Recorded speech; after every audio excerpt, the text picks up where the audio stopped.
हमारे में कोई शक्ति नहीं, सामर्थ्य नहीं कि हम इतने महान तत्व श्री राधा रानी का चरित्र ले सकें। एक प्रयास है कि हम राधा रानी का कुछ जीवन चरित्र कुछ ले सकें, और ये भी सब उन्हीं की कृपा से ही संभव है। हमारे में कोई सामर्थ्य नहीं है कि हम उनका चरित्र ले सकें। संत लोग कहते हैं कि राधा कृष्ण के प्रेम को, उनके तत्व को समझना बहुत ही कठिन है, और जिस पर वो कृपा करते हैं वो ही उनके तत्व को समझ पाता है। सोई जानिए जिन देहे जनाई, जानत तुम्हें ही हो जाए। राधा रानी जिनके ऊपर कृपा करती हैं, जिनको अपने को जनाना चाहती हैं, वही उनके प्रेम को जान पाता है। जब उनकी कृपा दृष्टि होती है तब भक्त के मन में तड़प उत्पन्न होती है और वह राधा रानी के प्रेम को जाने, और जब राधा रानी अपने को स्वयं जना देती हैं, वह सब उन्हीं का हो जाता है, संसार का नहीं रहता। भगवान श्री कृष्ण संपूर्ण है और संपूर्ण आनंद, संपूर्ण सौंदर्य आदि गुणों के मूल हैं, इस सृष्टि के मालिक हैं। श्री कृष्ण संपूर्ण आनंद, संपूर्ण प्रेम और संपूर्ण गुणों का भंडार है और इस सृष्टि के मालिक हैं। उनके ऐश्वर्य सौंदर्य पर संपूर्ण जगत मोहित हो जाता है, पर वे भी जिसके सौंदर्य से लालायित हैं, जिसके माधुर्य से लालायित हैं, वो है हमारी प्यारी लाडली जू, हमारी राधा रानी। श्री किशोरी जू आनंद का भंडार है, पर भगवान कृष्ण आनंद का भंडार है, पर उनको भी जो आनंद देती हैं वो है राधा रानी। श्री कृष्ण समस्त जगत के सुखी करते हैं, पर उनको भी जो सुखी करती हैं वो है श्री राधा। अब देखिए राधा रानी के बारे में क्या बताया कि जैसे एक लहर सागर से उठती है और एक लहर इधर से उठती है और दोनों लहर परस्पर मिल जाती है, ऐसे ही आनंद के लिए या रस के लिए या लीला के लिए राधा कृष्ण जो है दो रूप हो जाते हैं, एक राधा और एक कृष्ण। वो दो भी हैं और एक भी हैं, वो एक भी हैं और अलग भी हैं। अलग नहीं होता, दो भी बन जाते, वो है एक ही। राधा कृष्ण बन जाती हैं, कृष्ण राधा बन जाते हैं। राधा और कृष्ण के रूप में सदा दो बने हुए लीला रसपान करते रहते हैं। अनादिकाल से इनकी लीला चली आ रही है, इसलिए इन्हें अनादि दंपति भी कहा जाता है। प्रेम के उच्चतम भाव को दर्शाने के लिए और प्रियतम को सुख पहुंचाने के लिए कभी राधा कृष्ण बन जाती हैं और कभी कृष्ण राधा बन जाते हैं। एक होकर भी नित्य दो हैं और दो होकर भी नित्य एक है। अब इसको बताया है कि एक ही हैं वो दोनों। जल है श्री कृष्ण तो प्यास है श्री राधे, वायु है श्री कृष्ण तो वेग है श्री राधे, सूर्य है श्री कृष्ण तो प्रकाश है श्री राधे, मधु है श्री कृष्ण तो मिठास है श्री राधे, इत्र है श्री कृष्ण तो सुगंधी है श्री राधे, संगीत है श्री कृष्ण तो सुर है श्री राधे, मन है श्री कृष्ण तो भाव है श्री राधे, अमृत है श्री कृष्ण तो अमृतत्व है श्री राधे, पूर्ण है श्री कृष्ण तो पूर्णतम है श्री राधे। ये एक भजन है, उसको लाइन इसके पढ़ देते हैं, बहुत सुंदर है। राधा ऐसी भई श्याम की दीवानी कि ब्रज की कहानी हो गई, एक भोली भाली गांव की गवारन पंडितों की बानी हो गई, राधा ना होती तो वृंदावन भी वृंदावन ना होता, कान्हा ना होते बंसी भी होती पर बंसी में प्राण ना होते, प्रेम परिभाषा जानता ना कोई, कन्हैया को योगी मानता ना कोई। अगर राधा रानी नहीं होती तो किससे प्रेम करते? कृष्ण। तो प्रेम राधा रानी जो है वो प्रेम है, भक्ति है। तो प्रेम तत्व को अगर जानना है तो राधा रानी को जानना आवश्यक है। राधा रानी महाभाव, भाव होता है, एक महाभाव होता है, तो राधा रानी महाभाव है। भाव का जो उच्चतम रूप है वो राधा रानी है। अगर भाव की कोई हाईएस्ट वो हो सकती है तो राधा रानी है। और जो हमारे गौर हरि हैं, चैतन्य महाप्रभु हैं, तो उनकी अंग कांति लेकर, राधा रानी की सौंदर्य लेकर, अंग कांति लेकर वो आए, हाँ, इस धरा पे कि जो राधा रानी ने भाव था राधा रानी का, उसका अनुभव कर पाए। तो एक भक्त को कैसा होना चाहिए, कैसी तड़प होनी चाहिए भगवान के लिए, कैसा प्रेम होना चाहिए भगवान के लिए, उसको अगर समझना चाहता है कोई, तो राधा रानी को देखे। राधा रानी हर समय भगवान के प्रेम में रहती है। इसीलिए भगवान जो है, भगवान श्री कृष्ण जो है, वो राधा रानी और वो दो एक ही हैं। तो ऐसी भक्त अगर भगवान से केवल भगवान को चाहता है, भगवान से अभिन्न है, भगवान से प्रेम करता है, तो भगवान से मिलकर वो एक हो जाता है।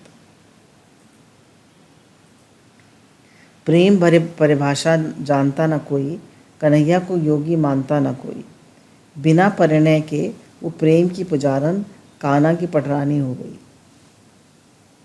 राधा की पायल न बजती तो मोहन ऐसी रास न रचाते। नदियाँ चुराकर, मधुबन भुलाकर, उंगली पे किसको नचाते। क्या ऐसी खुशबू चंदन में होती, क्या ऐसी मिश्री माखन में होती। थोड़ा सा माखन खिला के वे ग्वालन अन्नपूर्णा दानी हो गई। राधा ना होती तो कुंज गली भी ऐसी निराली ना होती। राधा के नैना न रोते तो यमुना ऐसी काली ना होती। सावन तो होता झूले ना होते, राधा के संग नटवर झूले ना होते। सारा जीवन लुटा के वो भिखारन, धनिकों की राजधानी हो गई। तो राधा रानी जो है, ये भजन है बहुत पुराना। तो राधा रानी हमारी जो है, वो उनका चरित्र जो है बड़ा अनोखा है। ब्रह्मवेताओं ने विचार किया कि राधा रानी की इतनी महिमा क्यों है। वो कहा उनकी उपासना किस लिए होती है। पहले मंदिरों में सिर्फ चतुर्भुज नारायण होते थे, राधा रानी होती ही नहीं थी, केवल अकेले नारायण होते थे, वही चतुर्भुज रूप। जब चैतन्य महाप्रभु आए तो उन्होंने सब जगह राधा रानी को की महिमा लोगों को बताई और उनको सब जगह प्रतिष्ठित करवाया। तब अब आजकल सब जगह मंदिर में राधा कृष्ण लक्ष्मी नारायण होते हैं, पहले खाली चतुर्भुज नारायण होते थे बस। कृष्ण से ज़्यादा इनका नाम क्यों लिया जाता है। कृष्ण कृष्ण तो कोई नहीं करता, सब राधे राधे करते हैं, तो कृष्ण से ज़्यादा इनका नाम क्यों लिया जाता है। इस विषय पर श्रुतियाँ कहती हैं संपूर्ण देवताओं में जो देवत्व की शक्ति है वह श्री राधिका जी की है। देवताओं से लेकर तुच्छ प्राणी तक सभी जीव श्री राधिका जी की शक्ति से चल रहे हैं। राधा रानी शक्ति है ना, जैसे लक्ष्मी जी शक्ति हैं, सीता जी शक्ति हैं, ऐसे ही राधिका जी शक्ति हैं। इसलिए हम सभी श्रुतियाँ श्री राधिका जी को नमस्कार करती हैं। राधा रानी जो है श्री कृष्ण की अलादनी शक्ति है। वे भगवान के बाएं अंग से प्रकट हुई हैं और उनके वक्षस्थल पर विराजमान रहती हैं।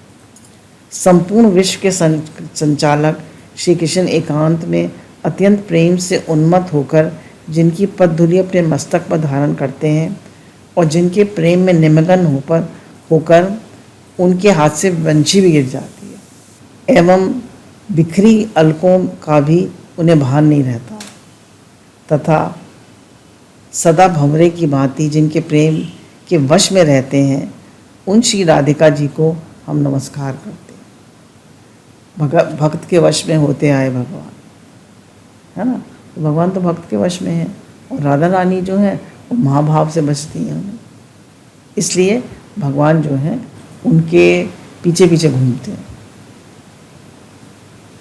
भगवान भाव है ना, भाव क्या भूखा हूँ मैं, भाव ही एक सार है, भाव से जो मुझे भजे उसका बेड़ा पार है।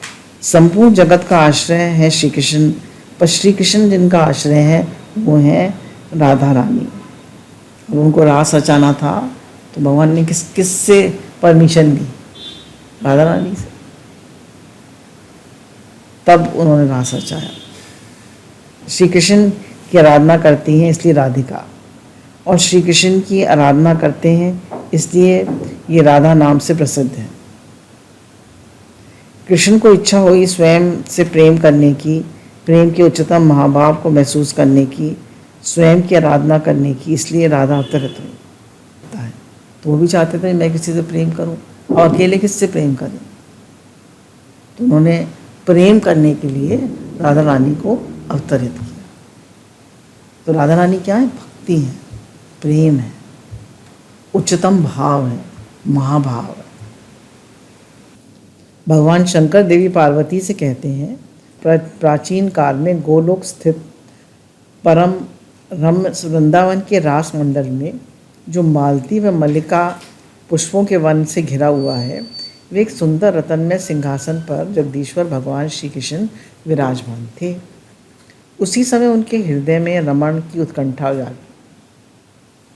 राधा रमण कहते हैं ना, राधा रमण मतलब कि मैं किसी के संग प्रेम करूं।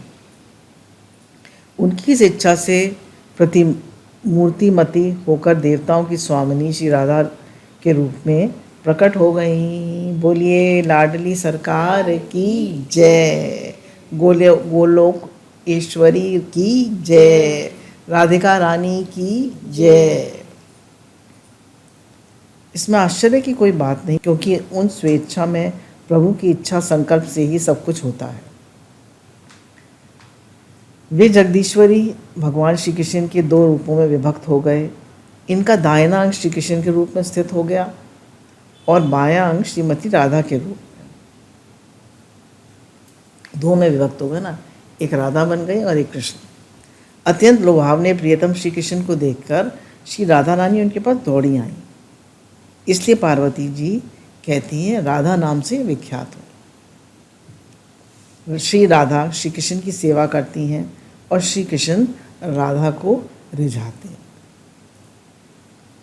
संत लोग सदा ही इनकी महिमा का वर्णन करते हैं और कहते हैं कि उनकी लीलाओं का जिह्वा से वर्णन करना संभव नहीं है। वे उनकी लीलाओं के आनंद सिंधु में गोते लगाते रहते हैं। आगे भगवान शंकर पार्वती जी से कहते हैं, परमात्मा श्री कृष्ण स्वयं भक्ति पूर्वक श्री राधा का नित्य भली भांति पूजन करते हैं। श्री राधा रानी श्री कृष्ण स्वागनों में श्रेष्ठ है। श्री कृष्ण के को प्राणों से भी प्यारी हैं। हर जगह रुक्मणी जी कहीं नहीं है, हर एक जगह राधा रानी है। उनके प्राणों की अधिष्ठात्री देवी, प्रकृति से परे, कृष्ण भक्ति प्रदान करने वाली, परम शांत एवं श्री कृष्ण प्रेम की शुभ मुहूर्त है। रास के समय रास मंडल के बीचों बीच रत्न सिंहासन पर रासेश्वरी भगवान श्री कृष्ण के साथ विराजमान है। उन्हें रासेश्वरी श्री राधा जी को मैं प्रणाम करता हूँ, उनका ही भजन करता हूँ। राधा रानी के मंत्र का जप करने से और आपके कवच के धारण करने से भृगु श्रेष्ठ परशुराम जी ने 21 बार पृथ्वियों को क्षत्रिय से रहित कर दिया। परशुराम जी ने भी राधा राधा जपा था और 21 बार क्षत्रियों को मतलब पृथ्वी को क्षत्रियों से खाली कर दिया। इतना ही नहीं, भगवान शंकर से आपका मंत्र प्राप्त करके पुष्कर तीर्थ में उसे सिद्ध करके वे सहस्र बाहु को भी मार पाए।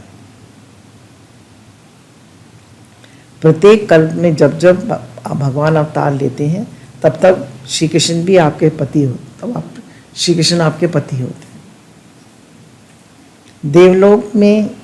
देवलोक की अथवा मनुष्य जाति की, गंधर्व लोक की अथवा राक्षस जाति की कोई भी स्त्री आपसे बढ़कर सौभाग्यशाली न कभी हुई है और न होगी।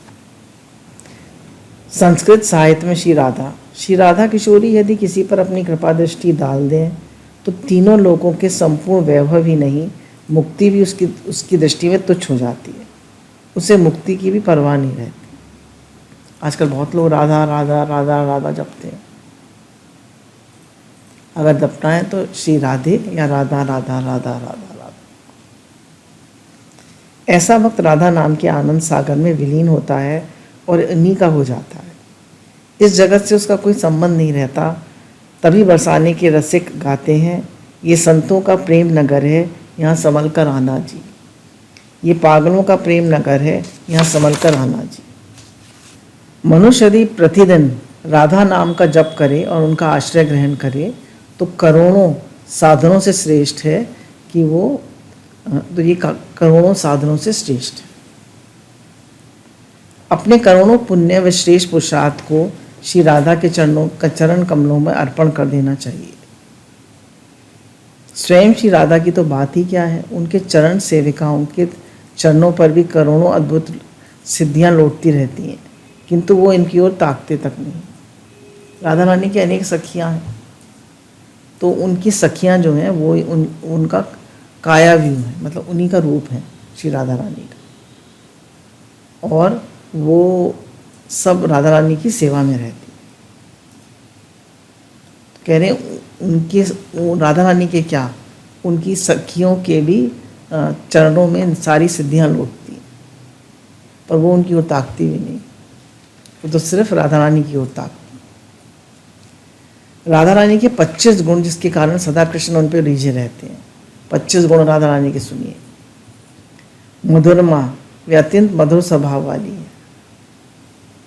नित्य किशोर अवस्था, वे सदा किशोर अवस्था में ही रहती है, हमेशा 16 साल की रहती है। नेत्रों की चंचलता, उनकी आंखें चंचल रहती हैं। उज्ज्वल स्मिता, उनकी मुस्कान उल्लासित एवं प्रसन्नचित करने वाली है। उनके चेहरे पर एक मंद मुस्कान रहती है।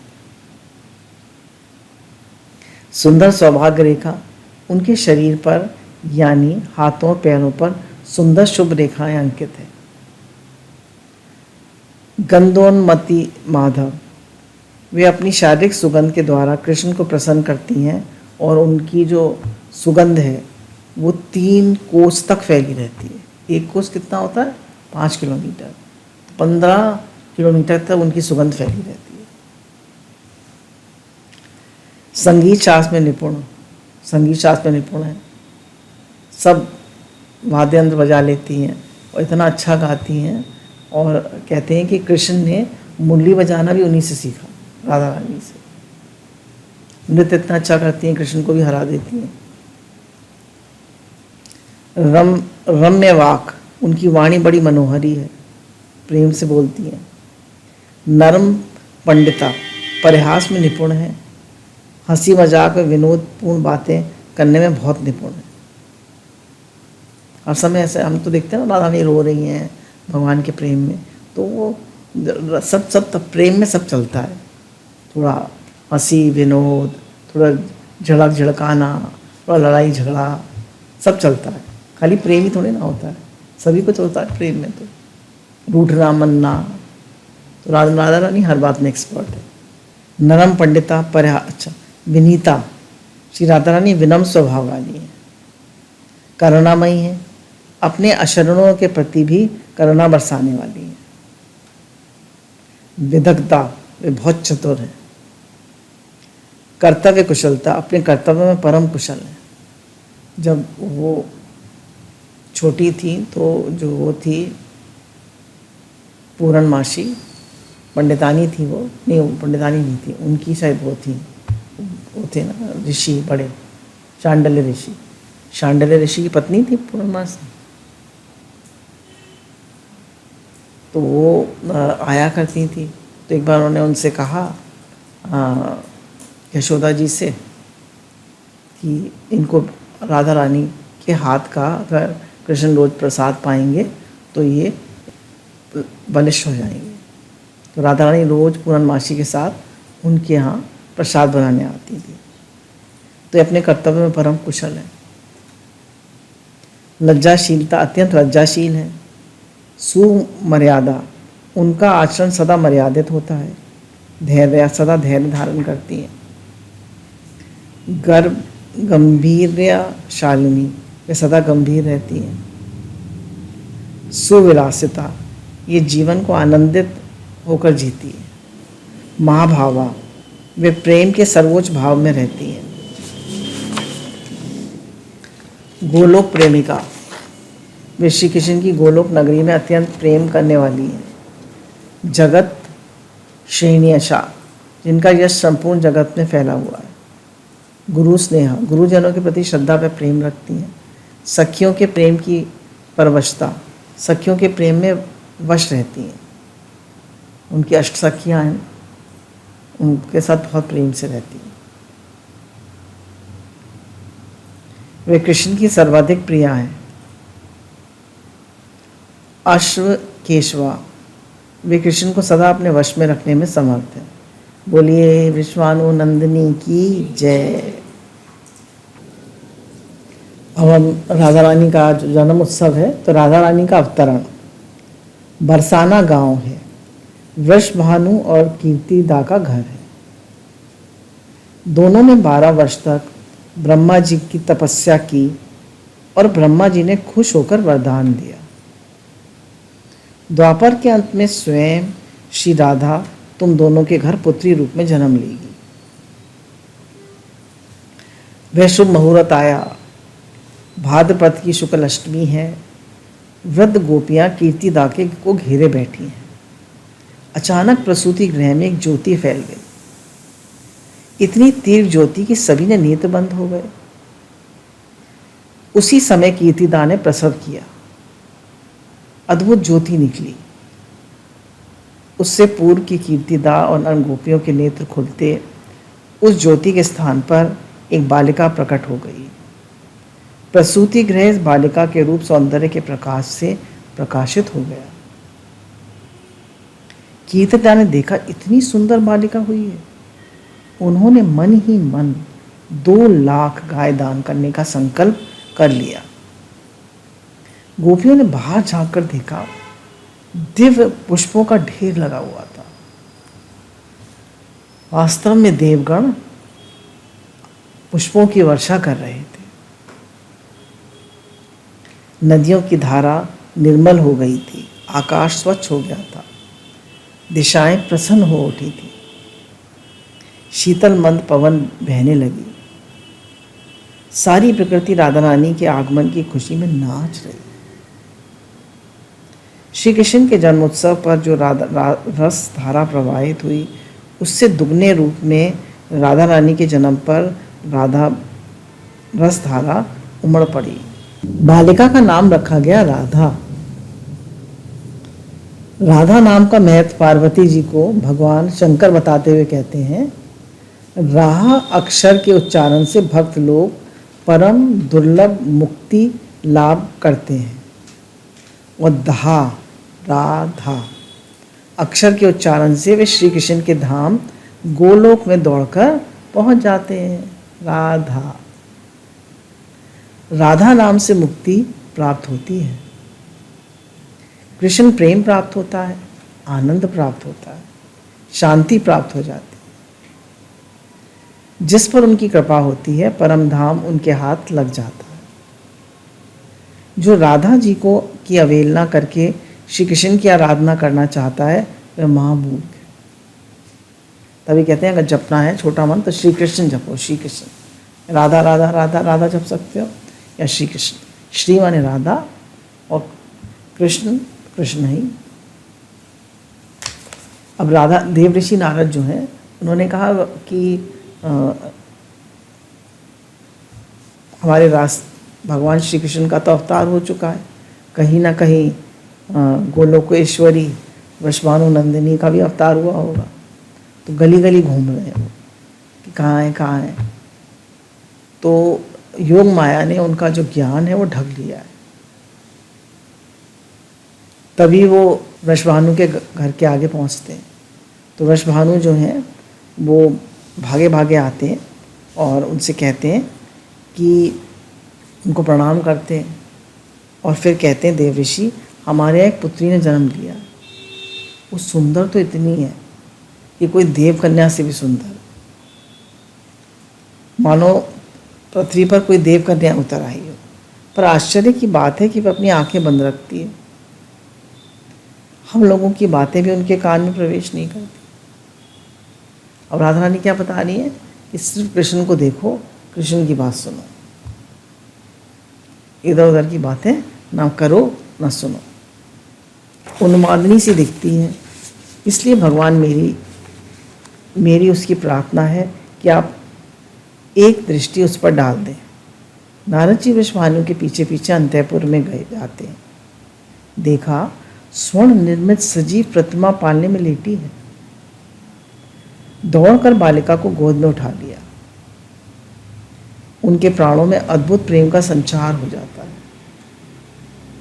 एक पल के लिए बेहोश हो जाते हैं। फिर थोड़ी देरी बाद जब होश में आते हैं तो सोचने लगते हैं, ओहो, ऐसा सौंदर्य तो पहले मैंने कभी नहीं देखा। लक्ष्मी, सरस्वती, पार्वती, कांति आदि देवियां इनके सौंदर्य को छू भी नहीं सकती। विष्णु के रस मोहिनी रूप के को भी मैंने देखा है, उसकी तुलना भी इनसे नहीं कर सकती। निश्चय ही वो लोकेश्वरी जो भक्तों के कल्याण के लिए अवतरित हुई है। राधा रानी का प्रथम कृष्ण दर्शन। कीर्तिदा इस बात से बड़ी परेशान थी कि उनकी बेटी आंखें नहीं खोलती। इधर ब्रज में कृष्ण की छठी का महोत्सव है। 15 दिन बड़ी तो है ये। आज जन्माष्टमी के 15 दिन बाद यशोदा जी ने वृषभानु और कीर्तिदा को भी निमंत्रण दिया है।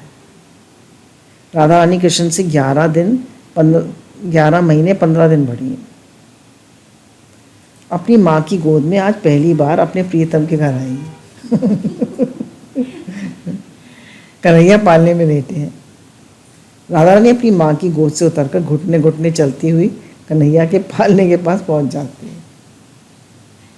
धीरे से अपना हाथ कन्हैया के हाथ में दे देती है। कन्हैया का स्पर्श पाकर तुरंत आंखें खोलकर प्रथम दर्शन कन्हैया का करती है। बोलिए राधा रानी की जय, हमारे श्याम सुंदर भगवान की जय। आंखें खोलकर जगत को नहीं, सर्वप्रथम कृष्ण को देखा। ऐसा है राधा रानी का प्रेम। अब राधा रानी कृष्ण से मिल ली, आंखें खोल ली। अब क्या होता है देखिए आगे। योग माया ने एक नया द्वार खोला। राधा रानी जो है बड़ी हो गई है। अब इनका जो विवाह है राधा रानी का, वो ब्रह्मा जी ने भांडीर वन में कृष्ण से पहले करा दिया था। ये छोटे थे तभी। अब ये भूल गई, क्योंकि भगवान की लीलाएं होती हैं, भूल गई कि मेरा कृष्ण से विवाह हुआ था। ये अपने घर है और वो अपने घर है। राधा रानी बरसाने में है और वो वृंदावन में है। कृष्ण ही मेरे नित्य प्रियतम है, ये स्मृति भी उनको नहीं रही। वृषभानु दुलारी अब बालिका से किशोरी रूप में आ गई है। वे जिस मार्ग से पुष्प चयन करने जाती थी, वहाँ सौंदर्य की किरणें बिखेर देती थी। किशोरी के शरीर से गंध बता देती थी कि वे किस वन में है। आज वे अपनी दिव्य गंध से वन को महकाती हुई पुष्प पहन कर रही हैं। साथ में श्री ललिता है। किशोरी जी अकस्मात पूछ बैठी, ललिते, क्या यही है वृंदावन? हाँ बहन, यही श्री कृष्ण की क्रीड़ा स्थली है। बस किशोरी जी के हाथों से पुष्प का दोना गिर जाता है। भानु दुलारी कंपित स्वर से पूछती हैं, सखी किसका नाम बताया? ये कृष्ण की क्रीड़ा स्थली है। ऐसा कह के ललिता पुष्प को राधा रानी के आंचल में डालने लगती है। अब बहुत हो गए, ऐसा कहकर राधा रानी अपने भवन की ओर चल पड़ती है। दूसरे दिन ललिता ने आकर देखा कि किशोरी जी की तो विचित्र अवस्था हो रही है। शरीर इतना दुर्बल हो गया है, मानो वो 1 महीने से निराहारी रही है। आज वेणी भी नहीं बनाई, मुख ढककर लेटी है। ललिता ने बार बार पूछने पर अपना हृदय खोल देती हैं। हृदय कंठ से कहती हैं, कृष्ण नाम जपते में सुनियो रे आली, भूली री भवन हो बावरी भैरी। भरी भरी आवे नैन, चितू न परत चैन, मुखऊ न आवे बैन, तन की दशा कुछ और ही भई थी। ललिता किशोरी जी को हृदय लगाकर बहुत देर तक सांत्वना देती है। संध्या में मनी मन कृष्ण कृष्ण कहती हुई किशोरी जी उद्यान में बैठी हैं। उन्होंने मन में निश्चय कर लिया कि जिसका नाम कृष्ण है उसी से प्रेम करूंगी, उसी से मिलूंगी, उसी के साथ विवाह करूंगी। उसके सिवाय दूसरा कोई मेरा नहीं है। वे यही सोच रही थी कि वंशी ध्वनि कानों में पड़ी। ओह, ये अमृत निर्झर कहाँ से आया, किस ओर से? किशोरी जी का सारा शरीर थरथर कांपने लगा।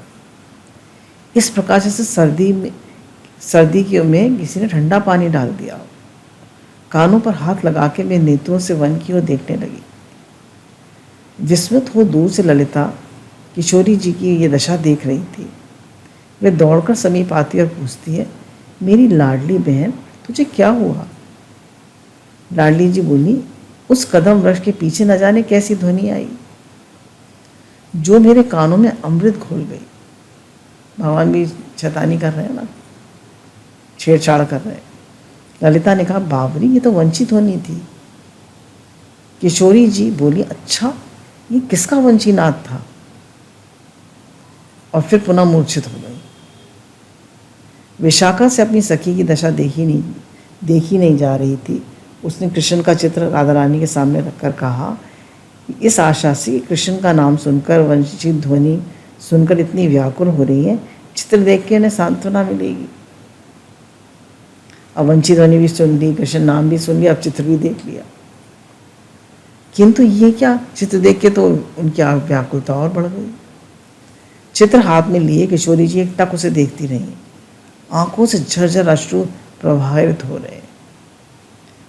बार बार आंसू पोंछकर चित्र देखना चाहती हैं, पर फिर आंखें अश्रु से भर जाती हैं। इसी से चित्र दिखता नहीं। इसके बाद किशोरी जी ललिता और विशाखा से कहती हैं, तुम दोनों मुझसे दूर चली जाओ। मेरी जैसी मलिन स्त्री के स्पर्श से तुम भी मलिन हो जाओगे। मेरी इच्छा है इस मलिन शरीर का जल्दी ही अंत हो जाए। ललिता और विशाखा रो पड़ी। बोली, किशोरी जी, ये सब सुनकर हमें कितनी वेदना हो रही है, आपको ज्ञान नहीं? पता नहीं ये सब आप क्यों बोल रही? किशोरी जी ने ललिता जी का हाथ पकड़कर कहा, बहन, मृत्यु से पूर्व दिल के भाव प्रकट कर देने चाहिए। तू सुन आज कि मैं कितनी अधमा हूँ। उस दिन मैं तुम्हारे मुख से कृष्ण नाम सुना, सुनते ही मेरा विवेक जाता रहा। मैं ये नहीं सोच सकी कि कृष्ण कौन है। तत्क्षण मन ही मन मैंने अपना प्राण कृष्ण को नौछावर कर दिया। सोचती थी वे मिले या न मिले, इस कृष्ण नाम के सारे जीवन समाप्त कर दूंगी। किंतु उस दिन जब कदम कुंज के में वंशी ध्वनि सुनी तो यह सुनकर मेरा मन विक्षिप्त हो गया। अभी थोड़ी देर पहले कृष्ण नाम को आत्मसमर्पण कर चुकी थी, तभी वंशी के छिद्रों पर अमृत बरसाने वाले के ऊपर नौछावर हो गई। इतने में चित्र सामने आया तो उसको देखते हृदय मेरे प्राणों में समा गया। ओहो, धिक्कार है मुझे, तीन पुरुषों से प्रेम, 3 पुरुषों के प्रति आत्मसमर्पण।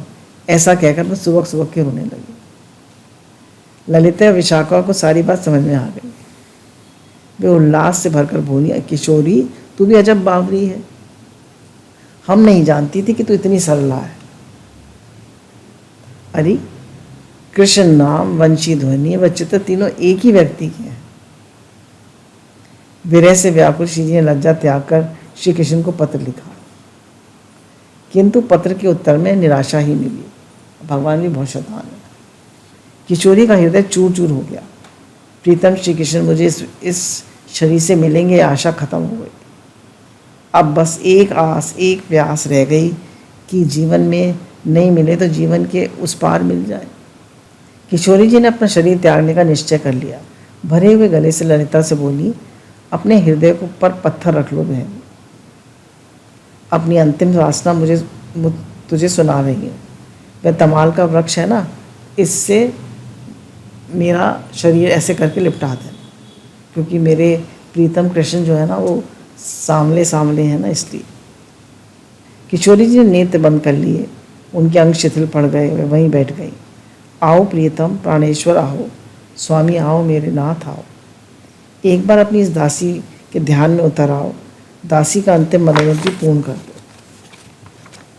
श्री कृष्ण को भी धैर्य की सीमा हो गई। लता जाल फटा, श्री कृष्ण राधा रानी के सामने आ गए। उन्हें देखते ही प्राण आनंद से नाच उठे। लाडली लाडली, नेत्र खोलो, नेत्र खोलो, देखो प्रियतम श्री कृष्ण आए हैं। भानु किशोरी ने आंखें खोली और सचमुच श्याम सुंदर बाहें फैलाकर अपनी प्रिया जी के सामने खड़े थे। बोलिए हमारे श्याम सुंदर भगवान की जय। राधे किशोरी श्याम सुंदर भगवान की जय। बोलिए प्रिया प्रियतम की जय, लाडली सरकार की जय। इस प्रसंग से हमने राधा रानी के दिव्य प्रेम को सुना। उनका अपने प्रियतम के सिवाय कहीं अनुराग नहीं था। उनकी प्रत्येक क्रिया या उनका उद्देश्य सिर्फ अपने प्रियतम को सुख पहुंचाना था। अब हम एक लीला लेते हैं। श्री राधिका जी से जिसका नाता है उसका श्याम से नाता हो ही जाता। राधे राधे श्याम मिला दे। श्री राधिका जी से कोई नाता जोड़ ले। बरसाने के एक सज्जन थे, उनके पास सब कुछ था। 3 बेटे, 3 बहुएं, भव्य दुकान, बाजार में भव्य मकान। पत्नी का देहांत हो चुका था, परेशान रहते थे। विचित्र की बेटी नहीं है। अजब संसार है, जिसके बेटी होती है वो परेशान और जिसके बेटी नहीं होती वो परेशान। सोचते थे बेटी होती तो कन्यादान करता, दान पुण्य करता, पर बेटी नहीं है तो दुखी रहते। एक दिन गुरु जी की शरण गए। गुरु भगवान ने कहा दुखी क्यों होते हो? बेटी नहीं है महाराज इसलिए। सुनो, जीवन में जिस चीज़ का अभाव हो वहाँ भगवान को बिठाओ। बल ना हो तो गाओ, सुन ली मैंने निर्बल के बलराम, भगवान निर्बल के बल है। धन ना हो तो भगवान को बिठा लो, गाओ पायो जी मैंने राम रतन धन पायो। बेटी नहीं है तो सुनो सेठ जी एक काम करो। सुनो सेठ, तुमको मिला बरसाने का वास, कहे कहा रहत उदास, श्री किशोरी जी आपकी बेटी है। संत का आशीर्वाद, राधा जी की कृपा, भक्त की भावना, उन्हें दृढ़ विश्वास हो गया राधिका जी हमारी बेटी है। संत ने एक चित्रपट मंगवाया, विराजमान कराया, पूजा हुई, आरती हुई, भोग लगा, प्रसाद पाया, राधिका जी बेटी हो गई। अब तो वह सज्जन अत्यंत प्रसन्न हुए। कोई पूछता, कहते 3 बहू बेटे हैं घर में, सुख सुविधा है पूरी, संपत्ति भरी भवन में रहती, नहीं कोई मजबूरी। कृष्ण कृपा से जीवन पथ पर आती कोई न बाधा, मैं बड़भागी पिता हूँ, मेरी बेटी है राधा। इसी भाव में रहते बड़ा सुंदर समय बीत रहा था। एक दिन उनके घर चूड़ी पहनाने वाली आई। हमेशा आती थी, आज भी आई। 3 बहुओं ने बारी बारी चूड़ी पहनी। ब्रज की परंपरा है, सब घूंघट काढ़ कर आते हैं और घूंघट काढ़ कर पहन कर चूड़ी चले गए। तीनों बहुएं आई, एक एक करके हाथ बढ़ाया, चूड़ी पहनी और चली गई। राधिका जी ने सोचा हमारे पिता के घर चूड़ी पहनाने वाले आई हैं, भाभीयों ने तो पहन ली, मैं भी पहन लेती हूँ। जब राधिका जी का हाथ आया तो चूड़ी पहनाने वाली जो मनिहारिन थी वो तो देखती रह गई। ऐसा सौंदर्य, ऐसा कोमल हाथ, उसका पूरा शरीर कांपने लगा। ब्रजभानु नंदिनी को चूड़ी पहनाई और राधा रानी ओट में जाकर अंतर्ध्यान हो गई। अब मनिहारिन दुकान पर गई, सेठ जी पैसे दीजिए। मनिहारिन ने कहा आज 3 नहीं 4 को चूड़ी पहनाई। तो सेठ जी ने कहा 3 बहुएं हैं, 3 बेटे हैं, चौथी कौन सी आ गई? चौथी तो हमारे यहाँ कोई है ही नहीं, चौथी किसने चूड़ी पहन ली? घर पहुंचे, श्री राधिका जी को प्रणाम किया और राधे राधे कहा। परिवार के साथ बैठे पूछा चूड़ी पहनाने वाली आई थी? हाँ आई थी। तुम तीनों ने चूड़ी पहनी? हाँ पहनी। तो वो जो चौथी के पैसे कैसे मांग रही थी? भोजन बना, राधा जी को भोग लगा। राधे राधे कहते भोग पाया। विश्राम करने के लिए लेट गए तो स्वप्न आया। स्वप्न में क्या देखते हैं? स्वप्न में प्रकट होकर भानु की दुलारी बोली, तनिया बनाया तात, नाता ना निभायो। राधिका जी बहुत उदास। सेठ जी से बोली, सेठ जी बोले, बेटी उदास कैसे हो? राधिका जी बोली, मुझे बेटी मत कहो, बेटी तो बनाई पर नाता ना निभा सके। क्या हुआ? राधिका जी ने भरे कंठ से कहा, हमने अपने पिता का घर जानकर चूड़ी पहन ली तो आपने मनिहारन का मुंह नहीं चुकाया। स्वप्न में ही रोने लगी। सज्जन बोले, मुझे याद नहीं रही राधिका जी, 3 बहुएं याद हैं किंतु बेटी नहीं याद। हम भी तो ऐसे ही हैं। कोई पूछे कितने बच्चे हैं? 2 बेटे, 2 बेटे या 3 बेटे, बता दें। और राधा कृष्ण उनको तो भूल जाएंगे। कहत श्री राधिका को हिया भरायो, 3 बहुएं याद किंतु बेटी नहीं याद। कहत श्री राधिका जी का हिया भरायो, ऐसी भई दूरी कहो कौन सी मजबूरी। आज 4 चूड़ी काज मोहे बिसराए।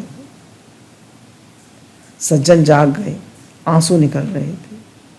किसी से कुछ नहीं कहा, उठे, कपड़े बदले, उसी वक्त रुपए लिए, छड़ी ली, गाड़ी निकाली और सीधे मनिहारन के दरवाजे पे पहुंचे। अरे सेठ जी आप? युगल नैन जल से भरे, मुक्ते बोल कुछ न बोले। मनिहारिन के पांव पड़े, लगे चुकाने मोल। सब रुपए पैसे वहीं रख दिए, जो लेना है ले लो। क्यों महाराज? भाग तेरो मनिहारन धन्य धन, भाग तेरो मनिहारन धन्य धन। भाग तेरो मनिहारन, तेरे से बड़भागी नहीं कोई, संत म्यांत पुजारी, बड़भाग तेरो मनिहारन। मैंने मानी सुना किंतु निज नैन नाही निहारी। चूड़ी पहनाई गई तब करते श्री भानु दुलारी। तेरे से चूड़ी पहन गई भानु दुलारी, बड़भागी तेरो मनिहारन। बेटी की चूड़ी पहनाई दियो जाओ बलिहारी, जन राज जोरी पर विनती शमिया चूक हमारी। भाग तेरे मनिहारन, धन्य धन्य तेरे। आंसू बरस रहे थे, मूल्य ले लो। मनिहारिन भी रोने लगी। जब तोहे मूल्य अमूल्य धन, अब का मांगत मोल। रे मन प्रेम से राधे राधे बोल, राधे राधे बोल। और वे भी गाने लगे, हमारे धन हमारा धन राधा श्री राधा श्री राधा।